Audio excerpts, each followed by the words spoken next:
Selamat malam pemirsa, pembangunan Ibu Kota Nusantara terus dikebut oleh pemerintah dan bahkan pemerintahan Presiden Jokowi ini berencana pada pertengahan tahun 2024 sudah berpindah berkantor ke IKN. Tapi di sisi lain sepertinya ada yang setengah hati nih untuk pindah ke IKN. Teman-teman DPR seolah-olah tarik ulur untuk pindah ke IKN.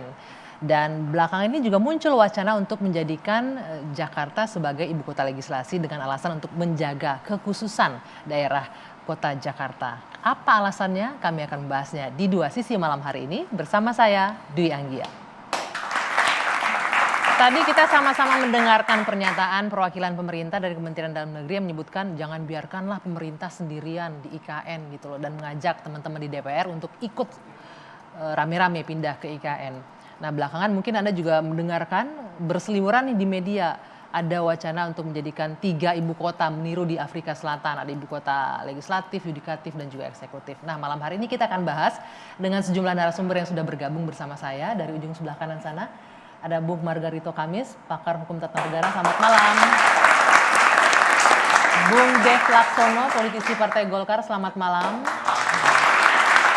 Dan ada Mas Muhammad Iqbal, politisi PKS. Selamat malam. Waalaikumsalam warahmatullahi wabarakatuh. Dan Bung Lusius Karus dari Forum Masyarakat Peduli Parlemen Indonesia atau Formapi. Selamat malam. Dan bergabung secara online via Zoom, Bung Supratman Andi Adgas, ini Ketua Balik DPR RI. Selamat malam, Bang Supratman. Selamat malam, Anggi, dan kepada teman-teman semua. Selamat malam. Iya, terima kasih sudah bergabung, menyempatkan diri untuk malam hari ini. Saya mau ke yang ada di studio terlebih dahulu sebelum ke Bung Supratman. Mas Iqbal, ini PKS kalau saya membaca dan mendengar ini juga termasuk yang dari awal sih sebenarnya konsisten untuk menolak pindah ke IKN. Tapi kemudian teman-teman di DPR juga sepertinya rame-rame menyuarakan ini kayaknya setengah hati, antara tarik ulur, antara nggak mau, walaupun tadi kita dengar pemerintahnya juga kayaknya setengah-setengah juga tuh mau pindah ke IKN. Jangan biarkan kami sendiri dong gitu loh. Gimana nih alasannya kenapa Ya nggak memang mau pindah atau gimana? di dalam ilmu kajian ilmiah sesuatu yang terburuk itu pasti masalah. Undang-undang ini belum setahun aja udah direvisi lagi. Dan ini menunjukkan juga bahwa ini adalah undang-undang yang top down, seperti keinginan 1-2 pihak tetapi tidak melibatkan partisipasi masyarakat. Akhirnya begini, yang buat undang-undang pun ogah pindah juga gitu. Tapi sebenarnya dilibatkan nggak sih masyarakat dalam hal ini untuk Ya tidak dilibatkan. Dilibatkan kan? Tidak, ini banyak undang-undang ini terburu-buru. Dibuat dengan begitu cepat, singkat, padat, dan akhirnya memang mendatangkan masalah. Makanya ada pantunnya, pergi berjalan ke Tanjung Balai, ambil kayu pergi berburu. Karena IKN belum selesai, jangan pindah buru-buru. Waduh. Jangan pindah buru-buru. Saya mau ke Bung Dev. Golkar termasuk yang juga mengusung ini kan, setuju dengan pindah ke IKN. Setuju. Tapi kemudian teman-teman Anda ini banyak yang kayaknya setengah hati kalau saya lihat untuk pindah ke IKN. Ya enggak, kalau dibilang setengah hati sih tidak. Cuman ya memang kita mempersilahkan yang 10 kementerian lebih awal bisa pindah duluan, sembari perlahan waktu ya.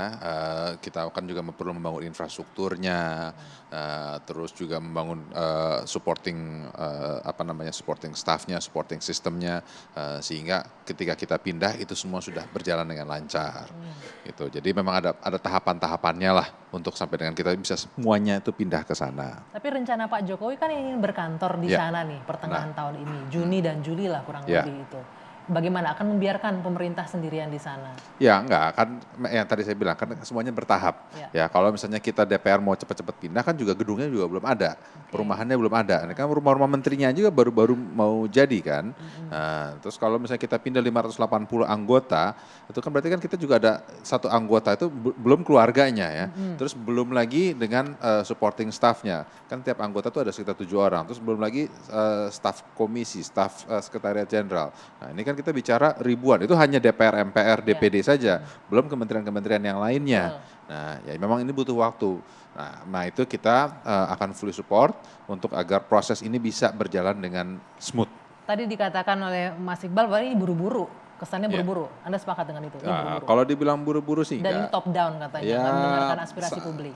Kalau dibilang buru-buru sih menurut saya ya, ini kan pandangan masing-masing ya. Mungkin pandangannya Pak Iqbal berbeda dengan pandangan saya. Kalau saya bilang bukannya diburu-buru, akan tapi memang dikawal agar cepat berjalan.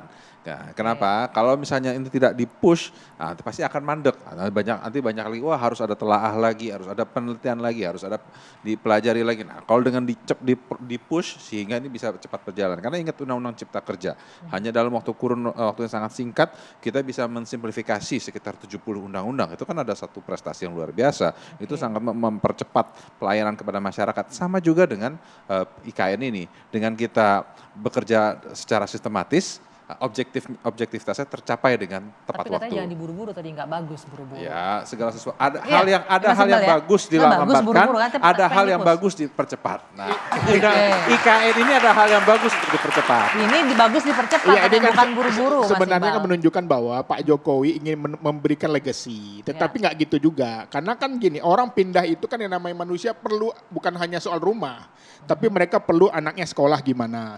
Ini kalau seperti ini, ASN dipindahkan tanpa ada persiapan, ini nanti akan banyak layangan putus ini. Mereka meninggalkan keluarganya. Oke. Iya, karena apa? Layangan putus tuh 3M, main mobile money. Itu akan berdampak kepada perselingkuhan, perpecahan rumah tangga.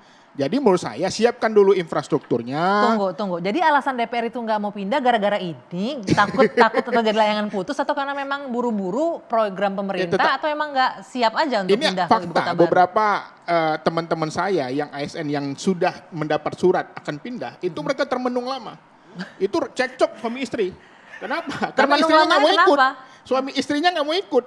Anaknya sekolah di mana nanti? Oke. Itu menjadi persoalan. Kesempatan Bang, mungkin bisa buka cabang kampus apa di sana, Bang. Apalagi kuliah, siapa yang kuliah di sana? Karena tadi ini kan lagi-lagi kita tidak ingin negara ini seperti kerajaan. Kita ingin keputusan negara itu membangun, memindahkan, itu berdasarkan aspirasi, bukan hanya keinginan satu orang semata. Oke, tapi ini nggak mau kan undang-undang sudah berjalan kan, dan mau tidak mau ini harus ikut ke sana. Nah, Ya DPR makanya kenapa? Pak Jokowi aja duluan pindah Nggak, sendiri ke sebentar, sana. pertanyaan saya kenapa harus menjadikan Jakarta ibu kota legislatif itu kenapa? Ya karena tadi yang namanya legislatif itu harus dekat dengan rakyat. Bagaimana mungkin dia pindah di Kalimantan sana, rakyatnya mau demo di sini. Nah, kan ada rakyat juga di sana mewakili. Enggak banyak, siapa harus naik pesawat dulu ke sana untuk menyampaikan aspirasi. Tapi mahal. emangnya DPR dengerin juga Hanya rakyat orang-orang demo di kaya sini? yang nanti bisa ke sana. Hah? Jadi Jadi yang demo orang kaya doang. orang kaya doang yang demo nanti. Makanya cocok itu usulan PKS bahwa DKJ itu ibu kota legislatif. Jadi rakyat mau menyampaikan inspirasi, mau demo, ada dekat dengan mereka. Tidak harus naik pesawat dan jauh. Oke, saya mau ke Bung Supratman.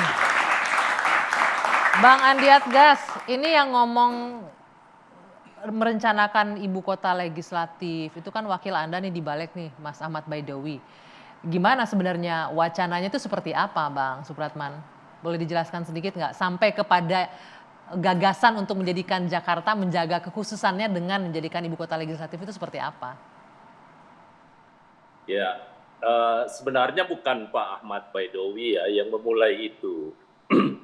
Ada salah satu anggota kami di Badan Legislasi dari temannya Mas Iqbal nih untuk mengusulkan supaya soal ibu kota itu meniru Afrika Selatan. Yakni di Afrika Selatan itu kan kita tahu ada 3 ibu kota negara. Yang satu adalah ada di Pretoria, itu ibu kota untuk eksekutif. Kemudian Cape Town untuk legislatif, kemudian di Bloemfontein untuk yudikatif. Nah karena itu juga berkaca kepada 12 negara yang ada, itu kan ada 12 negara nih yang memiliki lebih dari satu ibu kota, ya, ada 12 negara. Nah karena itu ini adalah sebuah diskursus yang sempat muncul dan menurut saya itu bagus. Nah karena itu, namun kalau kita berkaca kepada Undang-Undang IKN kan itu tidak memungkinkan. Sementara yang kita bahas pada saat isu itu muncul adalah Undang-Undang tentang Daerah Khusus Jakarta. Nah karena itu sekali lagi tidak ada relevansinya terkait dengan hal tersebut. Karena sudah diputuskan di dalam Undang-Undang IKN bahwa ibu kota negara itu hanya satu, yakni di kota Nusantara, yakni di Kalimantan Timur. Itu sebenarnya, Pak. Bang, tadi Anda bilang ini sebenarnya bagus. Bagusnya gimana kalau memang mengusulkan Jakarta sebagai ibu kota legislatif itu bagusnya gimana? Tadi kan Mas Iqbal bilang Maksudnya dekat dengan gini, rakyat. bukan bagus. soal ibu kota bagi kita udah selesai dengan Undang-Undang IKN. Okay. Sebagai sebuah diskursus itu bagus, ini usulan yang progresif. Okay. Tapi sekedar usulan, tetapi soal kebijakan kita terkait dengan satu-satunya ibu kota kita, itu kan sudah ditentukan di dalam Undang-Undang IKN. Okay. Jadi diskusi terkait dengan hal tersebut kan menjadi tidak relevan sebenarnya. Nah karena itu sekali lagi, bagi kami dan termasuk saya yang mewakili fraksi Partai Gerindra, juga menyatakan bahwa tidak ada pikiran ataupun keinginan untuk menjadikan Jakarta sebagai ibu kota legislatif yang bertentangan dengan undang-undang tentang IKN. Okay. Dan itulah yang menjadi keputusan di Badan Legislasi. Tetapi bahwa perdebatan-perdebatan yang diperlukan di dalam setiap pembahasan rancangan undang-undang, maka tentu usulan-usulan dari semua fraksi, termasuk anggota Badan Legislasi, menurut saya itu perlu kita hargai kan? Ya. Bahwa ada pikiran-pikiran yang progresif, ya itu juga perlu kita diskusikan. Gitu, Mbak Anggi. Bang Supratman, artinya kalau Anda sendiri diminta untuk pindah dalam waktu dekat bareng pemerintah di tengah tahun ini mau ya pindah ya? Nggak ada masalah? Kalau mau tidak mau harus begitu, karena itu kan sudah diputuskan. Mau tidak mau, senang atau tidak suka, kebijakan ataupun polisi kita telah menentukan bahwa ibu kota negara itu ada di IKN. Nah karena itu, karena kesiapan infrastrukturnya belum cukup, belum memadai saat ini, maka itulah kita tuangkan di dalam aturan peralihan, baik di Undang-Undang IKN maupun di Undang-Undang DKJ, bahwa sepanjang belum tersedianya infrastruktur ataupun sarana dan prasarana yang lain, maka hampir semua kegiatan legislasi itu tetap dilaksanakan di Jakarta. Oke, baik. Artinya selama belum siap tetap di Jakarta DPR-nya ya, itu yang saya tangkap. Nah tadi Anda bilang kan sebagai bahan diskursus ini bagus. Nanti saya akan bertanya ke Bung Margarito, kalaupun ini kan sudah di-lock di Undang-Undang IKN kan memang tidak bisa ya, udah selesai lah, udah final katanya. Tapi kalau misalnya mencontoh ada di negara lain seperti ini, di Indonesia memang bisa seperti itu. Nanti kita bahas ya, usai jeda saat lagi di Dua Sisi.